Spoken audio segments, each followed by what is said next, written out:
ಮುಂದೆ ಹೇಳ್ತೇನೆ ಕೇಳಿ. ಒಂದು ದಿನ ಯೋಗಿಯಾದ ನಾರದರು ಲೋಕಗಳನ್ನೆಲ್ಲ ಸಂಚಾರ ಮಾಡುತ್ತಾ ಮನುಷ್ಯರಲ್ಲಿ ಅನುಗ್ರಹ ಮಾಡಬೇಕು ಎಂಬಂತಹ ಇಚ್ಛೆಯಿಂದ ಈ ಭೂಲೋಕಕ್ಕೆ ಬರ್ತಾರೆ. ಇಲ್ಲಿ ಕೆಟ್ಟ ಕೆಟ್ಟ ಕರ್ಮಗಳನ್ನು ಮಾಡಿ ಆ ಪಾಪದಿಂದ ನೀಚ ಜನ್ಮಗಳಲ್ಲಿ ಹುಟ್ಟಿ ತಮ್ಮ ತಮ್ಮ ಕರ್ಮಾನುಸಾರ ಅತ್ಯಂತ ದುಃಖವನ್ನು ಹೊಂದಿದಂತಹ ಜನರನ್ನು ನೋಡಿ ಯಾವ ಉಪಾಯದಿಂದ ಈ ಜನ ದುಃಖವೆಲ್ಲ ನಾಶವಾಗ್ತದೆ ಅಂತ ಅನ್ನೋದನ್ನು ತಮ್ಮ ಮನಸ್ಸಿನಲ್ಲಿ ವಿಚಾರಿಸಿದಂತಹ ನಾರದರು ಕೂಡಲೇ ವಿಷ್ಣುಲೋಕಕ್ಕೆ ಹೋಗ್ತಾರೆ.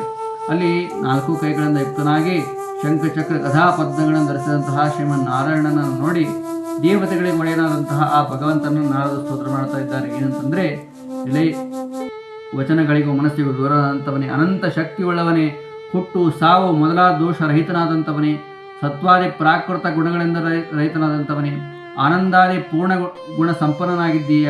ಯಾವತ್ತಿಗೂ ನೀನು ಆದಿಭೂತನು ಮತ್ತು ನಿನ್ನ ಭಕ್ತರ ದುಃಖಗಳನ್ನೆಲ್ಲ ದೂರ ಮಾಡುವಂತಹ ನಿನಗೆ ನನ್ನ ನಮಸ್ಕಾರವು ಎಂಬುದಾಗಿ ಸ್ತೋತ್ರ ಮಾಡ್ತಾ ಇರುವಂತಹ ನಾರದರ ಸ್ತೋತ್ರವನ್ನು ಕೇಳಿ ಪರಮಾತ್ಮ ಹೇಳ್ತಾ ಇದ್ದಾನೆ, ಹೇ ನಾರದ, ಇಲ್ಲಿ ನೀನು ಯಾವ ಕಾರಣಕ್ಕಾಗಿ ಬಂದಿದ್ದೀಯ ಮತ್ತು ನಿನ್ನ ಮನಸ್ಸಿನಲ್ಲಿ ಇರೋದೇನು ಅಂತ ಕೇಳಿದಾಗ ಆಗ ನಾರದರು ಹೇಳ್ತಾ ಇದ್ದಾರೆ, ಹೇ ಭಗವಾನ್, ಮನುಷ್ಯ ಲೋಕದಲ್ಲಿರುವಂತಹ ಜನರೆಲ್ಲರೂ ತಮ್ಮ ತಮ್ಮ ಪಾಪ ಕರ್ಮಗಳಿಂದ ನೀಚ ಯೋನಿಗಳಲ್ಲಿ ಹುಟ್ಟಿ ತಮ್ಮ ಕರ್ಮಾನುಸಾರವಾಗಿ ಅತ್ಯಂತ ದುಃಖವನ್ನು ಪಡ್ತಾ ಇದ್ದಾರೆ. ಆ ಜನರ ಅಂಥ ದುಃಖ ಯಾವ ಸುಲಭ ಉಪಾಯದಿಂದ ನಾಶವಾಗುತ್ತದೆ ಅಂತಂದನ್ನು ಕೇಳಬೇಕು ಅಂತಿದ್ದೇನೆ. ಆದರೆ ನಿನ್ನ ಅಂತಃಕರಣವು ನನ್ನಲ್ಲಿ ಪೂರ್ಣವಾಗಿದ್ದದ್ದು ನಿಜವಾದರೆ ಅಂಥ ಉಪಾಯವನ್ನು ನನಗೆ ತಿಳಿಸು ಅಂತ ಕೇಳಿದಾಗ ಭಗವಂತ ಹೇಳ್ತಾ ಇದ್ದಾನೆ, ಹೇ ನಾರದ, ನಿನ್ನ ಮೇಲೆ ನನಗೆ ವಿಶೇಷ ಪ್ರೀತಿ. ಅದು ಅತ್ಯಂತ ಗೌಪ್ಯವಾಗಿದ್ದರೂ ಸಹ ಆ ವ್ರತ ಯಾವುದು ಅಂತ ಅನ್ನೋದನ್ನು ಹೇಳ್ತೇನೆ ಕೇಳು. ಸ್ವರ್ಗದಲ್ಲಿಯೂ ಮತ್ತು ಮನುಷ್ಯ ಲೋಕದಲ್ಲಿಯೂ ಅತ್ಯಂತ ದುರ್ಲಭವಾದಂಥ ಒಂದು ವ್ರತವಿರುತ್ತದೆ. ಆದರೆ ನಾರದ, ನಿನ್ನಲ್ಲಿ ವಿಶೇಷ ಪ್ರೀತಿ ಇದ್ದ ಪ್ರಯುಕ್ತ ಅದನ್ನು ಹೇಳ್ತೇನೆ. ಸತ್ಯನಾರಾಯಣ ವ್ರತ ಎಂಬ ಒಂದು ವ್ರತವಿರುತ್ತದೆ. ಇದನ್ನು ವಿಧಾನಪೂರ್ವಕ ಮಾಡುವುದರಿಂದ ಕೂಡಲೇ ಇಹದಲ್ಲಿ ಎಲ್ಲ ದುಃಖಗಳು ನಾಶವಾಗಿ ಕಡೆಗೆ ಯಥೇಚ್ಛ ಸುಖವನ್ನು ಅನುಭವಿಸುವುದಲ್ಲದೆ ಮೋಕ್ಷವನ್ನು ಹೊಂದುತ್ತಾರೆ. ಹೀಗೆ ಭಗವದ್ವಾಕ್ಯವನ್ನು ಕೇಳಿದಂತಹ ನಾರದರು ಮತ್ತೆ ಪ್ರಶ್ನೆಯನ್ನು ಮಾಡ್ತಾ ಇದ್ದಾರೆ, ಹೇ ಭಗವಾನ್, ಈ ವ್ರತ ಮಾಡೋದರಿಂದ ಫಲ ಏನು ಮತ್ತು ವಿಧಾನ ಹೇಗೆ ಮತ್ತು ಯಾವ್ಯಾವ ಕಾಲದಲ್ಲಿ ಇದನ್ನು ಮಾಡಿದ್ರು ಮತ್ತು ಯಾರು ಮೊದಲು ಇದನ್ನು ಮಾಡಿದರು ಅದನ್ನೆಲ್ಲ ತಿಳಿಸು ಅಂತ ಕೇಳಿದಾಗ ಭಗವಂತ ಹೇಳ್ತಾ ಇದ್ದಾನೆ, ಈ ವ್ರತವನ್ನು ಮಾಡೋದರಿಂದ ಏನು ಫಲ ಅಂತ ಗೊತ್ತಾ?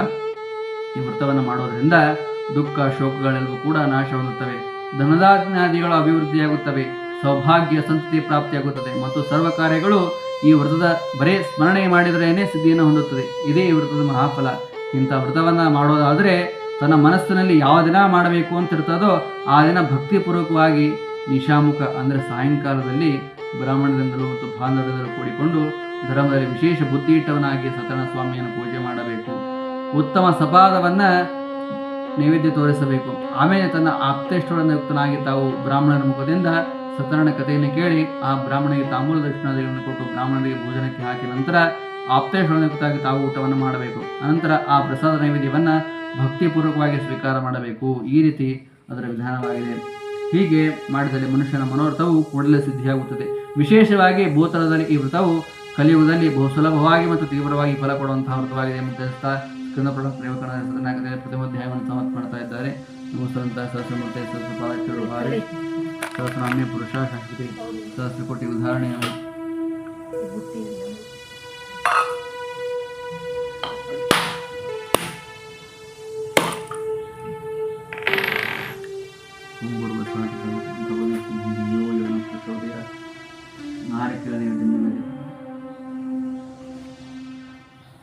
ಅಥವಾ ದ್ವಿತೀಯೋಧ್ಯಾಯ 2ನೇ ಅಧ್ಯಾಯ ಶ್ರುತಾಚಾರ್ಯ ತಿಳಿಸ್ತಾ ಇದ್ದಾರೆ. ಆಮೇಲೆ ಮತ್ತೆ ಈ ವ್ರತವನ್ನು ಪೂರ್ವದಲ್ಲಿ ಮೊದಲು ಯಾರು ಮಾಡಿದರು ಅನ್ನೋದನ್ನು ಹೇಳ್ತೇನೆ ಕೇಳಿ.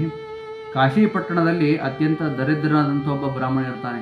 ಅವನು ಯಾವಾಗಲೂ ಹಸಿವೆ ನೀರಡಿಕೆಯಿಂದ ಪೀಡಿತನಾಗಿ ಸಂಚಾರ ಮಾಡ್ತಾನೆ ಇರ್ತಾನೆ. ದಾರಿದ್ರ್ಯದಿಂದ ಅತ್ಯಂತ ದುಃಖಿತನಾದಂತಹ ಆ ಬ್ರಾಹ್ಮಣನನ್ನು ನೋಡಿ ಬ್ರಾಹ್ಮಣರಲ್ಲಿ ವಿಶೇಷವಾಗಿ ಅಂತಃಕರಣುಳ್ಳಂತಹ ಭಗವಂತ ಶ್ರೀ ಸತ್ಯನಾರಾಯಣ ಸ್ವಾಮಿಯು ವೃದ್ಧ ಬ್ರಾಹ್ಮಣ ರೂಪವನ್ನು ಧರಿಸಿ ಅವನ ಹತ್ತಿರ ಬಂದು ಕೇಳ್ತಾ ಇದ್ದಾನೆ, ಹೇ ಬ್ರಾಹ್ಮಣ, ನೀನು ನಿತ್ಯದಲ್ಲಿ ಯಾಕೆ ಹೀಗೆ ಅಲಿತಾ ಇದ್ದೀಯ ದುಃಖಿತನಾಗಿ? ಇದಕ್ಕೆ ಕಾರಣ ಏನು ಅಂತ ಕೇಳಿದಾಗ ಆ ಬ್ರಾಹ್ಮಣ ಹೇಳ್ತಾ ಇದ್ದಾನೆ, ಹೇ ಪ್ರಭು, ನಾನು ಬ್ರಾಹ್ಮಣನಿದ್ದು ಅತ್ಯಂತ ದರಿದ್ರನಾಗಿದ್ದೇನೆ. ಹೊಟ್ಟೆ ತುಂಬಿಸಿಕೊಳ್ಳೋದಕ್ಕೋಸ್ಕರವಾಗಿ ಭಿಕ್ಷೆಯನ್ನು ಬೇಡುತ್ತಾ ಹೀಗೆ ಸಂಚಾರ ಮಾಡ್ತಾ ಇದ್ದೇನೆ.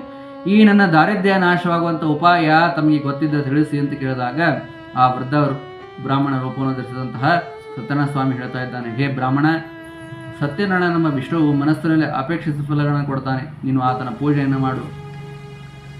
ಶ್ರೀ ಸತ್ಯನಾರಾಯಣ ವ್ರತವನ್ನು ಮಾಡೋದರಿಂದ ಮನುಷ್ಯ ತತ್ಕಾಲದಲ್ಲಿ ಎಲ್ಲ ದುಃಖಗಳನ್ನು ಮುಕ್ತನಾಗ್ತಾನೆ ಅಂತ ಹೇಳಿ ಆ ವ್ರತದ ವಿಧಾನವನ್ನು ಆ ಬ್ರಾಹ್ಮಣನಿಗೆ ತಿಳಿಸಿ ವೃದ್ಧ ಬ್ರಾಹ್ಮಣ ರೂಪ ಧರಿಸಿದ ಸತ್ಯನಾರಾಯಣ ಅಲ್ಲಿಯೇ ದೃಶ್ಯನಾಗ್ತಾನೆ. ಆಗ ಈ ವೃದ್ಧ ಬ್ರಾಹ್ಮಣ ಹೇಳಿದ ವ್ರತವನ್ನು ಮಾಡ್ತೀರಿ ಅಂತ ಹೇಳಿ ಆ ಬ್ರಾಹ್ಮಣ ಮನಸ್ಸ ಸಂಕಲ್ಪವನ್ನು ಮಾಡ್ತಾನೆ. ಈ ಚಿಂತೆಯಿಂದ ಅವನಿಗೆ ರಾತ್ರಿ ನಿದ್ದೆ ಬರುವುದಿಲ್ಲ. ಪ್ರಾತಃ ಕಾಲವಾದ ಕೂಡಲೇ ಬೇಗ ಎದ್ದು ಇವತ್ತಿನ ದಿನ ಸತ್ಯನಾರಾಯಣ ವ್ರತವನ್ನು ಮಾಡೋದಾಗಿ ಮನಸ್ಸಿನ ದೃಢವಾದ ಸಂಕಲ್ಪವನ್ನು ಮಾಡ್ತಾನೆ. ಮಾಡಿ ಭಿಕ್ಷೆಯನ್ನು ಬೇಡುವುದಕ್ಕಾಗಿ ಹೋಗ್ತಾನೆ. ಆ ದಿವಸ ಆತನಿಗೆ ಪ್ರತಿ ದಿವಸ ಸಿಗುವ ಹಣಕ್ಕಿಂತಲೂ ಹೆಚ್ಚು ಹಣವು ಸಿಗುತ್ತದೆ. ಅದರಿಂದ ಸಂತೋಷಗೊಂಡು ಅದೇ ಹಣವನ್ನು ವೆಚ್ಚ ಮಾಡಿ ತನ್ನ ಬಂಧು ಬಾಂಧವರಿಂದ ಕೂಡಿಕೊಂಡು ಸತ್ಯನಾರಾಯಣ ವ್ರತವನ್ನು ಮಾಡ್ತಾನೆ. ಆ ವ್ರತದ ಪ್ರಭಾವದಿಂದ ದಟ್ಟ ದರಿದ್ರನಾದಂತಹ ಆ ಬ್ರಾಹ್ಮಣ ಅವನ ದುಃಖವೆಲ್ಲ ನಾಶ ಹೊಂದುತ್ತದೆ. ಅವನು ಧನಧಾನ್ಯಾದಿ ಐಶ್ವರ್ಯಗಳನ್ನು ಸಮೃದ್ಧನಾಗ್ತಾನೆ. ಆ ದಿನವನ್ನು ಆರಂಭಿಸಿ ಉತ್ತಮ ಬ್ರಾಹ್ಮಣ ಪ್ರತಿಯೊಂದೂ ತಿಂಗಳಲ್ಲಿ ಸತ್ಯನಾರಾಯಣ ವ್ರತವನ್ನು ಮಾಡೋದಕ್ಕೆ ಶುರು ಮಾಡ್ತಾನೆ. ಅದರಿಂದ ಎಲ್ಲ ಪಾಪಗಳಿಂದ ಮುಕ್ತನಾಗಿ ದುರ್ಲಭವಾದಂತಹ ಮೋಕ್ಷವನ್ನು ಹೊಂದುತ್ತಾನೆ. ಈ ನಾರದ ಈ ವ್ರತವನ್ನು ಭೂಲೋಕದಲ್ಲಿ ಮಾಡಿದ ಮನುಷ್ಯ ಎಲ್ಲ ದುಃಖಗಳಿಂದ ಮುಕ್ತನಾಗ್ತಾನೆ. ಹೀಗೆ ದಯಾಳವಾದ ಶ್ರೀಮನ್ನಾರಾಯಣ ನಾರದರಿಗೆ ಹೇಳಿದ್ದನ್ನು ನಿಮ್ಮ ಮುಂದೆ ಹೇಳಿದ್ದೇನೆ. ಹೇ ಋಷಿಗಳೇರ, ನಿಮಗೆ ಮುಂದೇನು ಹೇಳಲಿ ಎಂದು ಕೇಳಿದಾಗ ಆ ಋಷಿಗಳೆಲ್ಲ ಕೇಳ್ತಾ ಇದ್ದಾರೆ. ಆ ಬ್ರಾಹ್ಮಣನ ಮುಖದಿಂದ ಈ ವ್ರತದ ಪ್ರಭಾವವನ್ನು ಮತ್ಯಾರು ಕೇಳಿದರು, ಇದು ಭೂಮಿಗೆ ಹೇಗೆ ಬಂದು ಪ್ರಸಿದ್ಧಿಯನ್ನು ಹೊಂದಿತು ಅದನ್ನು ತಿಳಿಸು ಅಂತ ಕೇಳಿದಾಗ ಸೂತಾಚಾರ್ಯ ತಿಳಿಸ್ತಾ ಇದ್ದಾರೆ. ಹೇ ಋಷಿಗಳೇರ, ಈ ವ್ರತವನ್ನು ಭೂಮಿಯಲ್ಲಿ ಮತ್ಯಾರು ಮಾಡಿದರು ಅಂತ ಅನ್ನೋದನ್ನು ಹೇಳ್ತಾನೆ ಕೇಳಿ. ಒಂದು ದಿನ ಆ ದಟ್ಟ ದರಿದ್ರನಾದ ಬ್ರಾಹ್ಮಣ ಪ್ರತಿಯೊಂದು ತಿಂಗಳಲ್ಲಿ ಸತ್ಯನಾರಾಯಣ ಪೂಜೆಯನ್ನು ಮಾಡಿ ಅತ್ಯಂತ ಐಶ್ವರ್ಯಾನುಸಾರವಾಗಿ ತನ್ನ ಬಾಂಧವರಿಂದಲೂ ಕೂಡಿಕೊಂಡು ಮತ್ತೊಂದು ಬಾರಿ ಸತ್ಯನಾರಾಯಣ ವ್ರತವನ್ನು ಮಾಡ್ತಾ ಇರ್ತಾನೆ. ಅದೇ ಸಮಯದಲ್ಲಿ ಒಬ್ಬ ಕಟ್ಟಿಗೆ ಹೊರೆಯನ್ನು ಮಾರುವವನು ಬಂದು ಹೊರಗೆ ಕಟ್ಟಿಗೆ ಹೊರೆಯನ್ನು ಇಟ್ಟು ನೀರಡಿಕೆಯಿಂದ ಪೀಡಿತನಾಗಿ ಆ ಬ್ರಾಹ್ಮಣನ ಮನೆಯಲ್ಲಿ ಹೋಗಿ ಅವನು ಮಾಡ್ತಾ ಇರುವಂತಹ ಸತ್ಯನಾರಾಯಣ ವ್ರತವನ್ನು ನೋಡ್ತಾನೆ. ಅವನಿಗೆ ನಮಸ್ಕಾರ ಮಾಡಿ ಆ ಬ್ರಾಹ್ಮಣ ಕೇಳ್ತಾ ಇದ್ದಾನೆ. ಅವನಿಗೆ ನಮಸ್ಕಾರ ಮಾಡಿ ಕೇಳ್ತಾ ಇದ್ದಾನೆ, ಹೇ ಬ್ರಾಹ್ಮಣನೇ, ನೀನು ಏನು ಮಾಡ್ತಾ ಇದ್ದೀಯ, ಇದನ್ನು ಮಾಡೋದ್ರಿಂದ ಫಲ ಏನು ಬರ್ತದೆ ಅಂತ ಕೇಳಿದಾಗ ಆ ಕಟ್ಟಿಗೆ ಮಾರುವವನಿಗೆ ಬ್ರಾಹ್ಮಣ ಹೇಳ್ತಾ ಇದ್ದಾನೆ, ಹೇ ಕಟ್ಟಿಗೆ ಮಾರುವವನೇ, ಎಲ್ಲರ ಮನೋವರ್ತವನ್ನು ಪೂರ್ಣ ಮಾಡಿಕೊಡುವಂತಹ ಸತ್ಯನಾರಾಯಣ ವ್ರತವನ್ನು ನಾನು ಮಾಡ್ತಾ ಇದ್ದೇನೆ. ಈ ವ್ರತದ ಪ್ರಭಾವದಿಂದಲೇ ದಟ್ಟ ದರಿದ್ರನಾಗಿದ್ದೆ ಒಮ್ಮೆ ನಾನು. ಈ ವ್ರತದ ಪ್ರಭಾವದಿಂದಲೇ ನನಗೆ ಈಗ ಧನಧಾನ್ಯಾದಿ ಐಶ್ವರ್ಯವು ಪ್ರಾಪ್ತಿಯಾಗಿದೆ ಅಂತ ಹೇಳಿದಾಗ ಆ ಕಟ್ಟಿಗೆ ಮಾರುವವನು ಬ್ರಾಹ್ಮಣನಿಂದ ಆ ವ್ರತದ ವಿಧಾನವನ್ನು ಸವಿಸ್ತಾರವಾಗಿ ತಿಳಿದುಕೊಂಡು ಸಂತೋಷಗೊಂಡು ಸತ್ಯನಾರಾಯಣ ಪ್ರಸಾದವನ್ನು ಭಕ್ಷಿಸಿ ನೀರನ್ನು ಕುಡಿದು ಊಟವನ್ನು ಮಾಡಿ ತನ್ನ ಊರಿಗೆ ತಾನು ಹೊರಟು ಬರ್ತಾನೆ. ಅನಂತರ ಆ ಕಟ್ಟಿಗೆ ಮಾರುವವನು ತನ್ನ ಊರಿಗೆ ಬಂದ ನಂತರ ಸತ್ಯನಾರಾಯಣ ಸ್ವಾಮಿಯನ್ನು ಕುರಿತು ಹೀಗೆ ಮನಸ್ಸಲ್ಲಿ ಪ್ರಾರ್ಥನೆಯನ್ನು ಮಾಡ್ತಾನೆ. ಏನಂತಂದರೆ, ಇವತ್ತಿನ ದಿನ ಊರಲ್ಲಿ ಈ ಕಟ್ಟಿಗೆ ಹೊರೆಯನ್ನು ಮಾರೋದ್ರಿಂದ ಏನು ಹಣ ಸಿಗ್ತದೋ ಆ ಹಣವನ್ನು ವೆಚ್ಚ ಮಾಡಿ ಸತ್ಯನಾರಾಯಣ ವ್ರತವನ್ನು ಮಾಡ್ತೇನೆ ಅಂತ ಹೇಳಿ ಮನಸ್ಸಿನಲ್ಲಿ ಸಂಕಲ್ಪವನ್ನು ಮಾಡಿ ಕೂಡಲೇ ಕಟ್ಟಿಗೆ ಹೊರೆಯನ್ನು ತನ್ನ ತಲೆಯ ಮೇಲೆ ಹೊತ್ತುಕೊಂಡಂತಾಗಿ ಧನಿಕರಿರುವಂತಹ ಓಣಿಯಲ್ಲಿ ಹೋಗಿ ಮಾರ್ತಾನೆ. ಆ ಧನಿಕರಿರುವಂತಹ ಓಣಿಯಲ್ಲಿ ಹೋಗಿ ಮಾರಲು ಆ ದಿನ ಆತನಿಗೆ ದಿನಕ್ಕಿಂತ 2 ಪಾಲು ಹೆಚ್ಚು ಹಣವು ಸಿಗುತ್ತದೆ. ಅದರಿಂದ ಸಂತೋಷಗೊಂಡು ಬಾಳೆಹಣ್ಣು, ತುಪ್ಪ, ಸಕ್ಕರೆ, ಹಾಲು, ಗೋಧಿ ಸಜ್ಜಿಗೆ ಇವೆಲ್ಲವನ್ನು ತೆಗೆದುಕೊಂಡು ಸಪಾದವನ್ನು ಮಾಡಿಸಿ ಎಲ್ಲರನ್ನ ಕರೆಸಿ ತನ್ನ ಬಂಧು ಜನರಿಂದ ಕೂಡಿಕೊಂಡು ವಿಧಾನಪೂರ್ವಕವಾಗಿ ವ್ರತವನ್ನು ಮಾಡ್ತಾನೆ. ಆ ವ್ರತದ ಪ್ರಭಾವದಿಂದ ಅವನು ಐಶ್ವರ್ಯ, ಮಕ್ಕಳು ಇವುಗಳಿಂದ ಯುಕ್ತನಾಗಿ ಈ ಹಲೋಕದಲ್ಲಿ ಪೂರ್ಣ ಸೌಖ್ಯವನ್ನು ಅನುಭವಿಸಿ ನಂತರ ಸತ್ಯನಾರಾಯಣದ ಲೋಕವಾದಂತಹ ಸತ್ಯಪುರಕ್ಕೆ ಪ್ರಯಾಣವನ್ನು ಮಾಡಿದ ಎಂಬುದಾಗಿ ಹೀಗೆ ಸ್ಕಂದಪುರಾಣ ಕ್ರಿಯಾಕಾಂಡದಲ್ಲಿ ಹೆಸರನ್ನ ಕರೆಯಲ್ಲಿ ದ್ವಿತೀಯೋಧ್ಯಾಯವನ್ನು ಸಮಾಪ್ತಿ ಮಾಡ್ತಾ ಇದ್ದಾರೆ. ನಮಸ್ತನಂತಾಯ ಸಹಸ್ರಮೂರ್ತೆ ಸಹಸ್ರ ಪಾದಾಕ್ಷರ ಭಾವಿ ಸಹಸ್ರಾಮ್ಯ ಪುರುಷ ಶಾಶ್ವತಿ ಸಹಸ್ರಕೋಟಿ ಉದಾಹರಣೆ ಲಕ್ಷ್ಮೀ ಅಥವಾ ತೃತೀಯೋಧ್ಯಾಯ 3ನೇ ಅಧ್ಯಾಯ ಸೂತಾಚಾರ್ಯ ತಿಳಿಸ್ತಾ ಇದ್ದಾರೆ. ಹೇ ಋಷಿಗಳೆಲ್ಲ, ಮೊದಲು ನೀವು ಕೇಳಿದ್ರಲ್ಲ ಈ ವ್ರತ ಮೊದಲು ಯಾರು ಮಾಡಿದ್ರು ಅಂತ ಹೇಳಿ ಅದನ್ನ ಹೇಳ್ತೇನೆ ಕೇಳಿ. ಉಲ್ಕಾಮುಖ ಅಂತ ಒಬ್ಬ ರಾಜ ಇದ್ದ. ಅವ ಇಂದ್ರಿಯಗಳನ್ನು ಯಾವತ್ತೂ ತನ್ನ ಸ್ವಾಧೀನದಲ್ಲಿ ಇಟ್ಟುಕೊಂಡಂಥವ್ರು ಮತ್ತು ಯಾವಾಗಲೂ ಸತ್ಯವಾದ ಮಾತನ್ನೇ ಆಡುವಂತಹ ಆ ರಾಜ ನಿತ್ಯವೂ ದೇವಾಲಯಕ್ಕೆ ಹೋಗಿ ಅಲ್ಲಿರುವಂತಹ ಬ್ರಾಹ್ಮಣರಿಗೆ ತನ್ನ ಹಣವನ್ನು ದಾನವನ್ನಾಗಿ ಕೊಟ್ಟು ಅವರನ್ನು ಸಂತೋಷಪಡಿಸ್ತಾ ಇರ್ತಾನೆ. ಆ ರಾಜ ತನ್ನ ಹೆಂಡತಿಯಿಂದ ಕೂಡಿಕೊಂಡು ಭದ್ರಶೀಲ ಎಂಬಂತಹ ನದಿಯ ದಂಡೆಯ ಮೇಲೆ ಸತ್ಯನಾರಾಯಣ ವ್ರತವನ್ನು ಮಾಡ್ತಾ ಇರ್ತಾನೆ. ಅದೇ ಸಮಯದಲ್ಲಿ ಒಬ್ಬ ವ್ಯಾಪಾರಿ ತನ್ನ ಹಡಗಿನಲ್ಲಿ ಬಹಳ ಹಣವನ್ನು ತುಂಬಿಕೊಂಡು ವ್ಯಾಪಾರಕ್ಕೋಸ್ಕರವಾಗಿ ಆ ನದಿಯ ದಂಡೆಯ ಮೇಲೆ ಹೋಗ್ತಾ ಇರ್ತಾನೆ. ಅಲ್ಲಿಯೇ ನದಿಯ ದಂಡೆಯ ಮೇಲೆ ವ್ರತವನ್ನು ಮಾಡ್ತಾ ಕುಳಿತಿರುವಂತಹ ಆ ರಾಜನನ್ನು ನೋಡಿ ತನ್ನ ಹಡಗನ್ನು ಅಲ್ಲಿಯೇ ನಿಲ್ಲಿಸಿ ತಾನು ರಾಜನ ಕಡೆಗೆ ಬಂದು ಹೋಗಿ ಅವನಿಗೆ ನಮಸ್ಕಾರ ಮಾಡಿ ಕೇಳ್ತಾ ಇದ್ದಾನೆ, ಹೇ ರಾಜರೇ, ಇಂಥ ಭಕ್ತಿಯುಕ್ತವಾದ ಮನಸ್ಸಿನಿಂದ ಏನು ಮಾಡ್ತಾ ಇದ್ದೀರಿ, ಅದನ್ನು ಕೇಳಬೇಕು ಅಂತಿದ್ದೇನೆ, ತಾವು ಕೃಪೆ ಮಾಡಿ ತಿಳಿಸ್ಬೇಕು ಅಂತ ಕೇಳಿದಾಗ ರಾಜ ಹೇಳ್ತಾ ಇದ್ದಾನೆ, ಹೇ ವ್ಯಾಪಾರಿ, ನಾನು ಪೂರ್ಣೈಶ್ವರ್ಯಾದಿ ಷಡ್ಗುಣ ಪೂರ್ಣವಾದಂತಹ ಸತ್ಯನಾರಾಯಣನ ಸಂತಾನಾದಿ ಐಶ್ವರ್ಯ ಪ್ರಾಪ್ತಿ ಕಾಮನೆಯಿಂದ ಪೂಜೆ ಮಾಡ್ತಾ ಇದ್ದೇನೆ ಅಂತ ಹೇಳಿದಾಗ ಆ ಮಾತನ್ನು ಕೇಳಿ ವ್ಯಾಪಾರಿ ತಾನು ಸಹ ಹೇಳ್ತಾನೆ, ಹೇ ರಾಜರೇ, ಈ ವ್ರತ ಹೇಗೆ ಮಾಡಬೇಕು ಅಂತ ಅನ್ನೋದನ್ನು ನನಗೆ ತಿಳಿಸಿಕೊಡಿ. ಯಾಕಂತಂದರೆ ನನಗೂ ಕೂಡ ಸಂತತಿ ಇಲ್ಲ. ಈ ವ್ರತದಿಂದ ಸಂತತಿ ಆಗತಕ್ಕದ್ದು ನಿಜವಾದರೆ ನಾನು ಸಹ ಈ ವ್ರತವನ್ನು ಮಾಡ್ತೇನೆ ಅಂತ ಹೇಳಿ ರಾಜನಿಂದ ಆ ವ್ರತದ ವಿಧಾನವನ್ನು ಸವಿಸ್ತಾರವಾಗಿ ತಿಳಿದುಕೊಂಡು ಕೂಡಲೇ ಸಂತೋಷದಿಂದ ವ್ಯಾಪಾರವನ್ನು ಬಿಟ್ಟು ತನ್ನ ಮನೆಗೆ ತಾನು ಹೊರಟು ಬರ್ತಾನೆ. ಆ ವ್ಯಾಪಾರಿ ಬಂದ ನಂತರ ಕೆಲವು ದಿವಸ ಕಾಲಕ್ರಮೇಣ ಇರುತ್ತಿರಲು ಆ ವ್ಯಾಪಾರಿಯ ಪತ್ನಿ ಗರ್ಭಿಣಿಯಾಗ್ತಾಳೆ. ಗರ್ಭಿಣಿಯಾದಾಗ 10ನೇ ತಿಂಗಳು ಬರಲು ಅವರಿಗೆ ಕನ್ನಿಕೆಯು ಹುಟ್ಟಿತು. ಆ ಕನ್ನಿಕೆಗೆ ಕಲಾವತಿ ಅಂತ ಹೆಸರಿಡ್ತಾರೆ. ಆ ಕನ್ನಿಕೆಗೆ ಕಲಾವತಿ ಅಂತ ಹೆಸರಿಡ್ತಾರೆ. ಆನಂತರ ಕೆಲವು ದಿವಸಗಳು ಹೋದ ನಂತರ ಪೂರ್ವದಲ್ಲಿ ಸಂಕಲ್ಪ ಮಾಡಿದ ವ್ರತವನ್ನು ಅವಳ ಪತ್ನಿ ವ್ಯಾಪಾರಿಗೆ ನೆನಪಿಸ್ತಾಳೆ. ಏನಂತಂದರೆ, ನೀವು ಸಂತಾನ ಆದರೆ ಸತ್ಯನಾರಾಯಣ ವ್ರತವನ್ನು ಮಾಡೋದಾಗಿ ಸಂಕಲ್ಪ ಮಾಡಿದ್ರಿ, ಮಗಳು ಹುಟ್ಟಿ ಇಷ್ಟು ದೊಡ್ಡವಳಾದರೂ ಸಹ ಇನ್ನೂವರೆಗೆ ಸತ್ಯನಾರಾಯಣ ವ್ರತವನ್ನು ಮಾಡೋದಾಗಿ ಸಂಕಲ್ಪವನ್ನು ಮಾಡಿಲ್ಲವಲ್ಲ, ಯಾಕೆ ಅಂತ ಕೇಳಿದಾಗ ಅದಕ್ಕಾಗಿ ಆ ವ್ಯಾಪಾರಿ ಹೇಳ್ತಾ ಇದ್ದಾನೆ, ಈ ನನ್ನ ಮಗಳ ಲಗ್ನ ಕಾಲಕ್ಕೆ ಆ ವ್ರತವನ್ನು ಮಾಡೋಣ ಅಂತ ಹೇಳಿ ಅವಳಿಗೆ ಸಮಾಧಾನವನ್ನು ಮಾಡಿ ತನ್ನ ಕಾರ್ಯದ ನಿಮಿತ್ತ ತನ್ನ ಪರವೂರಿಗೆ ಪ್ರಯಾಣವನ್ನು ಮಾಡ್ತಾನೆ. ಹೀಗೆ ಒಂದು ದಿವಸ ವ್ಯಾಪಾರಿ ಊರಿನಲ್ಲಿ ತನ್ನ ಗೆಳತಿಯಿಂದ ಕೂಡಿ ಆಡ್ತಾ ಇರುವಂಥ ತನ್ನ ಮಗಳನ್ನು ನೋಡ್ತಾನೆ. ನೋಡಿ, ಇನ್ನು ನನ್ನ ಮಗಳು ಲಗ್ನಕ್ಕೆ ಯೋಗ್ಯಳಾಗಿದ್ದಾಳೆ ಅಂತ ವಿಚಾರಿಸಿ ಕೂಡಲೇ ಒಬ್ಬ ದೂತನನ್ನು ಕರೆದು ನನ್ನ ಮಗಳ ಲಗ್ನಕ್ಕಾಗಿ ಯೋಗ್ಯವಾದ ಉತ್ತಮವಾದ ವರನನ್ನು ವಿಚಾರಿಸಿಕೊಂಡು ಬರ್ರಿ ಅಂತ ಹೇಳಿ ಕೊಟ್ಟು ಕಳಿಸ್ತಾನೆ. ಆ ದೂತ ಅಲೆಯುತ್ತಾ ಕಾಂಚನ ಪಟ್ಟಣಕ್ಕೆ ಹೋಗ್ತಾನೆ. ಅಲ್ಲಿ ಒಬ್ಬ ವೈಶ್ಯನ ಮಗನನ್ನು ಕರೆದುಕೊಂಡು ಬಂದು ಅವನನ್ನು ಕೊಟ್ಟು ಮದುವೆಯನ್ನು ಮಾಡ್ತಾರೆ. ಮನೆಯಲ್ಲಿ ಭಾಗ್ಯ ಹೆಚ್ಚಾಗುತ್ತಾ ನಡೆಯಲು ಆ ಐಶ್ವರ್ಯದ ಮದದಿಂದ ಆ ವ್ಯಾಪಾರಿ ತನ್ನ ಮಗಳ ವಿವಾಹ ಕಾಲದಲ್ಲಿಯೂ ಸಹ ಸತ್ಯನಾರಾಯಣ ವ್ರತವನ್ನು ಮಾಡೋದಿಲ್ಲ. ಅದರಿಂದ ಸತ್ಯನಾರಾಯಣನಿಗೆ ಬಹಳ ಸಿಟ್ಟು ಬರುತ್ತದೆ. ಮುಂದೆ ಕೆಲವು ಕಾಲದ ನಂತರ ತನ್ನ ವ್ಯವಹಾರ ಕಾರ್ಯದಲ್ಲಿ ಅತ್ಯಂತ ಕುಶಲನಾದಂತಹ ವ್ಯಾಪಾರಿ ವ್ಯಾಪಾರ ಮಾಡೋದಕ್ಕೋಸ್ಕರವಾಗಿ ತನ್ನ ಅಳಿನಿಂದ ಕೂಡಿಕೊಂಡು ಸಮುದ್ರ ತೀರದಲ್ಲಿರುವಂತಹ ರತ್ನಸಾರ ಪಟ್ಟಣಕ್ಕೆ ಹೋಗಿ ಕೆಲವು ದಿನಗಳವರೆಗೆ ವ್ಯಾಪಾರವನ್ನು ಮಾಡ್ತಾನೆ. ಮತ್ತು ಅಲ್ಲಿಂದ ಹೊರಟು ಚಂದ್ರಕೇತು ರಾಜನ ರಾಜಧಾನಿಗೆ ಬರ್ತಾರೆ. ಅಷ್ಟರಲ್ಲಿ ಸಮರ್ಥನ ಸತ್ಯನಾರಾಯಣ ಸಂತಾನ ಆದರೆ ಸತ್ಯನಾರಾಯಣ ವ್ರತವನ್ನು ಮಾಡ್ತೇನೆ ಅಂತ ಹೇಳಿ ಸಂಕಲ್ಪವನ್ನು ಮಾಡಿದ್ದ. ಈಗಲೂ ಕೂಡ ಈ ವ್ರತವನ್ನು ಮಾಡದೇ ಇರೋದರಿಂದ ತನ್ನ ಮಹಾತ್ಮೆಯನ್ನು ತೋರಿಸಿಕೊಡೋದಕ್ಕೋಸ್ಕರವಾಗಿ ಆ ವ್ಯಾಪಾರಿಗೆ ಶಾಪವನ್ನು ಕೊಡ್ತಾ ಇದ್ದಾನೆ. ನೀನು ಪ್ರತಿಜ್ಞಾ ಭ್ರಷ್ಟನಾದ ಪ್ರಯುಕ್ತ ಅತ್ಯಂತ ಭಯಂಕರವಾದ ಮತ್ತು ಕಠಿಣವಾಗಿರುವಂತಹ ದುಃಖ ಸಮುದ್ರದಲ್ಲಿ ಮುಳುಗುವಂಥ ಶಾಪವನ್ನು ಕೊಡ್ತಾನೆ. ಮುಂದೆ ಕೆಲವು ದಿವಸಗಳ ನಂತರ ಆ ಚಂದ್ರಕೇತು ರಾಜನ ಹಣವನ್ನು ಒಬ್ಬ ಕಳ್ಳ ತೆಗೆದುಕೊಂಡು ಓಡ್ತಾ ಹೋಗ್ತಾ ಇರ್ತಾನೆ. ಆ ವ್ಯಾಪಾರಿ ಮತ್ತು ವ್ಯಾಪಾರಿ ಅಳಿಯ ಇಬ್ಬರು ಅಲ್ಲೇ ಕುಳಿತುಕೊಂಡಿರ್ತಾರೆ. ಅವರ ಸ್ಥಳಕ್ಕೆ ಬರುವಷ್ಟರಲ್ಲಿ ಆ ಕಳ್ಳನನ್ನು ಹಿಡಿದಕ್ಕೋಸ್ಕರವಾಗಿ ಅವನ ಹಿಂದೆ ರಾಜಭಟರು ಓಡುತ್ತಾ ಬರುತ್ತಿರಲು ಆ ಕಳ್ಳನು ಅಂಜಿ ಆ ರಾಜರ ಹಣವನ್ನು ಅವರಿಬ್ಬರ ಪಕ್ಕದಲ್ಲಿ ಇಟ್ಟು ತಾನು ಶೀಘ್ರವಾಗಿ ಅಡಗಿಕೊಂಡು ಬಿಡ್ತಾನೆ. ರಾಜಭಟರು ಆ ವ್ಯಾಪಾರಿ ಸ್ಥಳದಲ್ಲಿ ಬಂದು ಅವರ ಸಮೀಪದಲ್ಲಿಯೇ ಇಟ್ಟಿರುವಂತಹ ರಾಜರ ಹಣವನ್ನು ನೋಡಿ ಇವರೇ ಕಳ್ಳರು ಅಂತ ತಿಳಿದು ಕೂಡಲೇ ಆ ಇಬ್ಬರು ಅಂದರೆ ಆ ವ್ಯಾಪಾರಿಯನ್ನು ಮತ್ತು ಆತನ ಅಳಿಯ ಇಬ್ಬರನ್ನು ಸರಿ ಹಿಡಿದು ರಾಜನ ಹತ್ತಿರ ಒಯ್ತಾರೆ.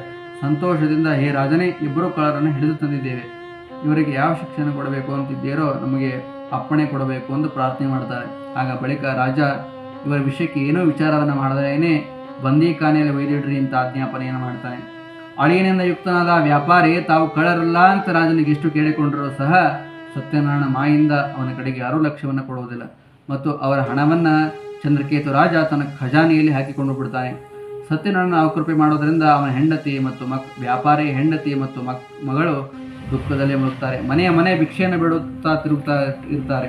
ಅಂಥ ಸಂದರ್ಭದಲ್ಲಿ ಒಂದು ದಿನ ಕಲಾವತಿ ಒಬ್ಬ ಬ್ರಾಹ್ಮಣ ತನಗೆ ಬಹಳ ಹಸಿವು ಆದ ಪ್ರಯುಕ್ತ ಒಬ್ಬ ಬ್ರಾಹ್ಮಣ ಮನೆಗೆ ಹೋಗಿ ಆ ಬ್ರಾಹ್ಮಣ ಮಾಡ್ತಾ ಇರುವಂತಹ ವ್ರತವನ್ನು ನೋಡ್ತಾಳೆ. ಸತ್ಯನಾರಾಯಣ ವ್ರತವನ್ನು ನೋಡಿ ಅಲ್ಲಿಯೇ ಸ್ವಲ್ಪ ಹೊತ್ತು ಕುಳಿತು ಕಥೆಯನ್ನು ಕೇಳಿ ಸತ್ಯನಾರಾಯಣನನ್ನು ಮನಸ್ಸಿನಿಂದ ಪ್ರಾರ್ಥಿಸಿ ಪ್ರಸಾದವನ್ನು ಸ್ವೀಕಾರ ಮಾಡಿ ರಾತ್ರಿ ಬಹಳಿಯಾದ ಪ್ರಯುಕ್ತ ಹೊರಟು ತನ್ನ ಮನೆಗೆ ತಾನು ಬಂದಾಗ ತಾಯಿ ಕೇಳ್ತಾ ಇದ್ದಾಳೆ, ಮಗಳೇ, ಇಷ್ಟು ರಾತ್ರಿ ಆಗುವವರೆಗೆ ನೀನು ಎಲ್ಲಿ ಕುಳಿತಿದ್ದಿ, ನಿನ್ನ ಮನಸ್ಸಿನ ಇರೋದೇನು ಅಂತ ಕೇಳಿದಾಗ ಆ ಮಾತಿಗೆ ಕಲಾವತಿ ಹೇಳ್ತಾ ಇದ್ದಾಳೆ, ಹೇ ತಾಯಿ, ಈ ನಮ್ಮ ಮನೆ ಹತ್ತಿರದಲ್ಲಿ ಒಬ್ಬ ಬ್ರಾಹ್ಮಣರ ಮನೆ ಇದೆ.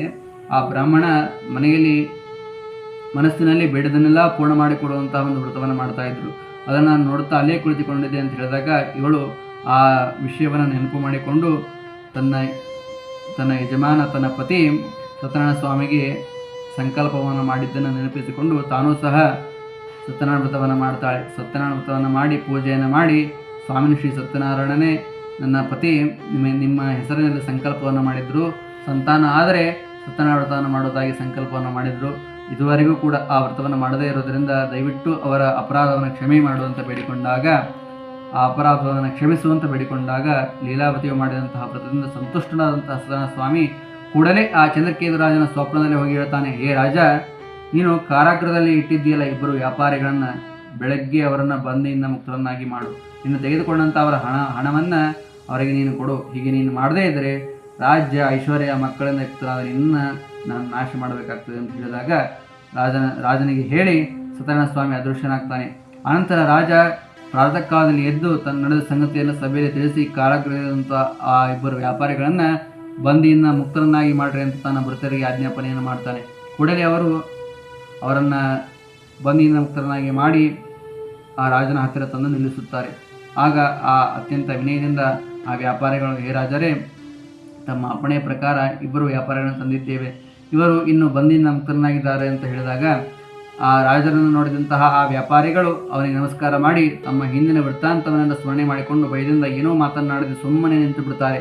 ಬಳಿಕ ರಾಜ ಆ ಇಬ್ಬರು ವ್ಯಾಪಾರಿಗಳನ್ನು ತನ್ನ ಹತ್ತಿರ ಕರೆದು ಅತ್ಯಂತ ಆಧಾರದಿಂದ ಹೇಳ್ತಾ ಇದ್ದಾನೆ, ಏನೋ ನಿಮ್ಮ ದುರದೃಷ್ಟದಿಂದಲೇ ಈ ಬಗೆಯಾಗಿ ನೀವು ದುಃಖವನ್ನು ಅನುಭವಿಸಬೇಕಾಯ್ತಲ್ಲದೆ ಇನ್ನು ಮುಂದೆ ನಿಮಗೆ ಯಾವ ಭಯವೂ ಇರೋದಿಲ್ಲ ಅಂತ ಹೇಳಿ ಅವರಿಬ್ಬರ ಬೇಡಿಗಳನ್ನು ಕಡಿಸಿ ಕ್ಷೌರಕರ್ಮಾದಿಗಳನ್ನು ಮಾಡಿಸಿ ವಸ್ತ್ರಾಲಂಕಾರಗಳನ್ನು ಕೊಟ್ಟು ಸಂತೋಷಪಡಿಸಿ ಅವರನ್ನು ಬೀಳ್ಕೊಡ್ತಾನೆ ಎಂಬುದಾಗಿ ತಿಳಿಸ್ತಾ ಸ್ಕಂದ ಪುರಾಣ ತ್ರೇವಕರ್ಣರು ಹೇಳುವ ಕಥೆಯಲ್ಲಿ ತೃತೀಯ ಅಧ್ಯಾಯವನ್ನು ಸಮಾಪ್ತಿ ಮಾಡ್ತಾ ಇದ್ದಾರೆ. ನಮಸ್ತಂತ ಸಹಸ್ರಮೂರ್ತಿ ಸಹಸ್ರ ಪಾದಾಕ್ಷರು ಸಹಸ್ರಾಮ್ಯ ಶಾಶ್ವತಿ ಸಹಸ್ರಕೋಟಿ ವಿಧಾರಣೆ ನಮಃ. ನಮಸ್ತಂತ ಸಹಸ್ರಮೂರ್ತಿ ಸಹಸ್ರ ಪಾದಾಕ್ಷರು ಸಹಸ್ರಾಮ್ಯ ಪುರುಷ ಶಾಶ್ವತಿ ಸಹಸ್ರಕೋಟಿ ವಿಧಾರಣೆ ನಮಃ. ಜಿಯೋ ಯುವನ ಪುರುಷೋದಯ ಲಕ್ಷ್ಮೀ ಸಹಿತ ಸತ್ಯನಾರಾಯಣ ನಾರಿಕೆಯ ನೈವೇದ್ಯ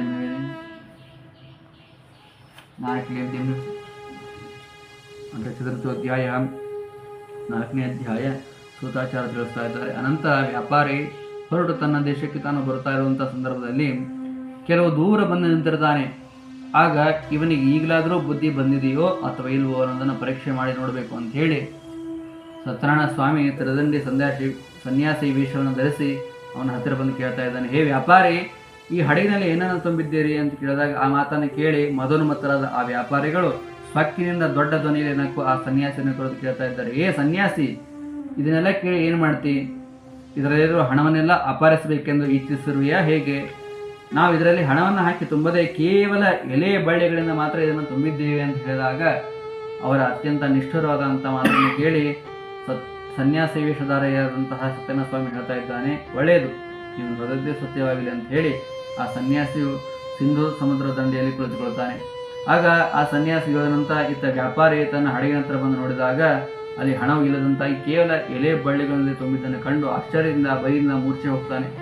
ಕೆಲವು ಕಾಲದ ನಂತರ ಎಚ್ಚರ ಬಂದು ಚಿಂತೆಯಿಂದ ಕುಳಿತಾಗ ಅಳಿಯನು ಮಾವನಿಗೆ ಹೇಳ್ತಾನೆ, ನೀವು ಇಷ್ಟು ಪರಿ ದುಃಖ ಪಡುವ ಕಾರಣ ಏನು? ನಮಗೆ ಆ ಸನ್ಯಾಸಿಗೆ ಶಾಪವನ್ನು ಕೊಟ್ಟಿದ್ದಾನೆ, ನಾವು ಅವನಿಗೆ ಶರಣ ಹೋಗೋಣ ಅಂತಂದು ಹೇಳಿದಾಗ ಅಳಿಯನ ಮಾತನ್ನು ಕೇಳಿ ವ್ಯಾಪಾರಿ ಕೂಡಲೇ ಆ ಸನ್ಯಾಸಿ ಹತ್ತಿರ ಬಂದು ಆತನನ್ನು ನೋಡಿ ಭಕ್ತಿಯನ್ನು ನಮಸ್ಕರಿಸಿ ಆಧಾರಪೂರ್ವಕ ಕೈಯನ್ನು ಮುಗಿದು, ಎಲೆ ಸನ್ಯಾಸಿ, ನಿನಗೆ ನಾನು ಬಹಳ ಕೆಟ್ಟ ಮಾತುಗಳನ್ನು ಆಡಿದ್ದೇನೆ, ಕಾರಣ ನನ್ನ ಅಪರಾಧಗಳನ್ನು ಕ್ಷಮಿಸುವಂತ ಬೇಡಿಕೊಳ್ಳುತ್ತಾನೆ.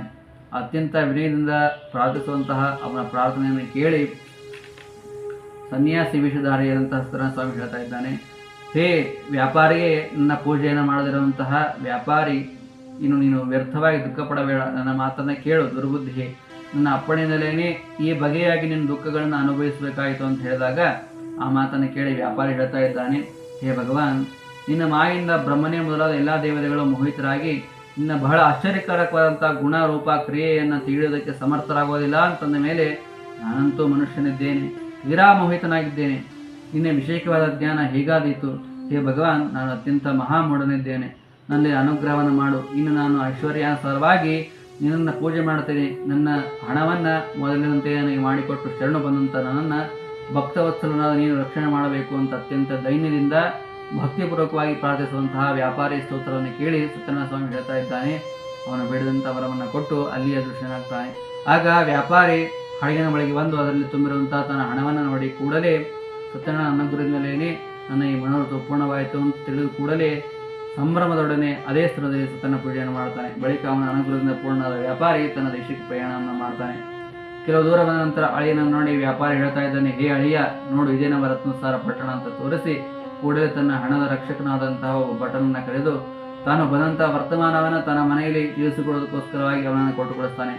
ಅವನು ಊರಲ್ಲಿ ಅಲಿಯುತ್ತಾ ಹೋಗಿ ಆ ವ್ಯಾಪಾರಿ ಹೆಂಡತಿಯ ಮನೆಗೆ ಹೋಗಿ ಅವನ ಹೆಂಡತಿಯನ್ನು ನೋಡಿ ಕೈಯನ್ನು ಮುಗಿದು, ಹೇ ತಾಯಿಯೇ, ಇಲ್ಲಿಯ ಸಮೀಪದಲ್ಲಿ ತನ್ನ ಅಳಿಯನಿಂದಲೂ ಬಂಧು ಬಾಂಧವರಿಂದಲೂ ಮತ್ತು ಬಹಳ ಹಣದಿಂದ ಯುಕ್ತನಾಗಿ ನಿನ್ನ ಪತಿ ಬರ್ತಾ ಇದ್ದಾನೆ ಅಂತ ಹೇಳಿದಾಗ ಅವಳು ಏನು ಅಪೇಕ್ಷೆ ಮಾಡ್ತಾ ಇದ್ಲು ಆ ಮಾತನ್ನೇ ಹೇಳ್ತಾನೆ. ಆ ಮಾತನ್ನು ಕೇಳಿ ಅತ್ಯಂತ ಆನಂದದಿಂದ ಲೀಲಾವತಿ ಸತ್ಯನಾರಾಯಣ ಪೂಜೆಯನ್ನು ಮಾಡಿ ಯಥಾವಿಧಂತ ತನ್ನ ಮಗಳನ್ನ ಕುರಿತು ಮಗಳಿಗೆ ಹೇಳ್ತಾ ಇದ್ದಾಳೆ, ಮಗಳೇ, ನನ್ನ ಪತಿ ಈ ಊರಿನ ಸಮೀಪ ಬರ್ತಾ ಇದ್ದಾರೆ, ನಾನು ಹೋಗಿ ದರ್ಶನವನ್ನು ಪಡಿತೇನೆ ಅಂತ ಹೇಳಿ ನೀನು ನನ್ನ ಜೊತೆಗೆ ಬಾ ಅಂತ ಕರೆದಾಗ ತಾಯಿಯ ಮಾತನ್ನು ಕೇಳಿ ಕಲಾವತಿ ತಾನೂ ಸಹ ಸತ್ಯನಾರಾಯಣ ಪೂಜೆಯನ್ನು ಮುಗಿಸಿ ತನ್ನ ತಂದೆಯನ್ನು ನೋಡಲು ಅತ್ಯಂತ ಬೇಗದಿಂದ ಪ್ರಸಾದವನ್ನು ಸ್ವೀಕಾರ ಮಾಡಿದ್ದೇನೆ. ಅಲ್ಲೇ ಬಿಟ್ಟೊಳಗಾಗಿ ಅತ್ಯಂತ ಲಘು ಬಗೆಯನ್ನು ಹೊಂದಿ ತನ್ನ ಗಂಡನ ನೋಡಲು ಹೊರಟು ಬಿಡ್ತಾಳೆ.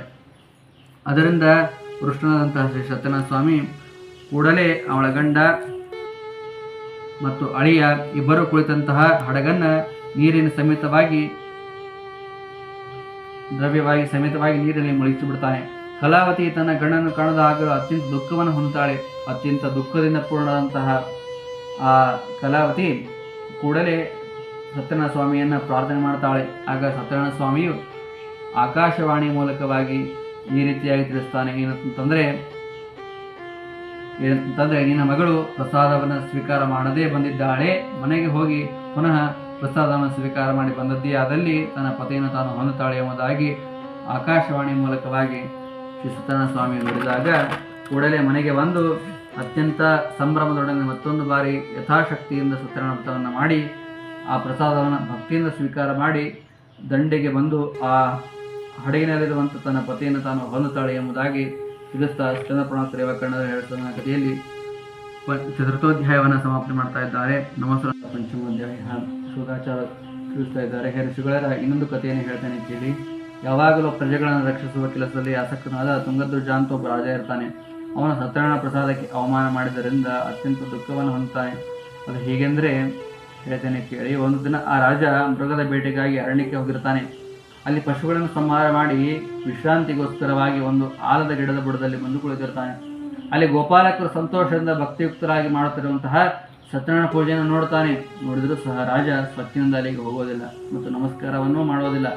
ಗೋಪಾಲಕರು ಸತ್ಯನಾರಾಯಣನ ಪೂಜಿಸಿ ಪ್ರಸಾದವನ್ನು ರಾಜನ ಹತ್ತಿರ ತಂದಿಟ್ಟು ತಿರುಗಿ ತಮ್ಮ ಸ್ಥಾನಕ್ಕೆ ಹೋಗಿ ಎಲ್ಲರೂ ತಮ್ಮ ತಮ್ಮ ಇಚ್ಛಾನುಸಾರ ಪ್ರಸಾದವನ್ನು ಸ್ವೀಕಾರ ಮಾಡಿದರೂ ಸಹ ರಾಜ ತನ್ನ ಮುಂದೆ ತಂದಿಟ್ಟಿರುವ ಪ್ರಸಾದವನ್ನು ಸಹ ತೆಗೆದುಕೊಳ್ಳದೆ ಅಲ್ಲೇ ಬಿಟ್ಟಿದ್ದರಿಂದ ಅತ್ಯಂತ ದುಃಖವನ್ನು ಹೊಂದುತ್ತಾನೆ. ಆತನ 100 ಮಂದಿ ಮಕ್ಕಳೆಲ್ಲರೂ ಕೂಡ ಮಾಯವಾಗಿ ಬಿಡುತ್ತಾರೆ ಮತ್ತು ಮನೆಯಲ್ಲಿರುವ ಧನಧಾನ್ಯದ ಐಶ್ವರ್ಯವೆಲ್ಲವೂ ಕೂಡ ನಾಶ ಹೊಂದುತ್ತದೆ.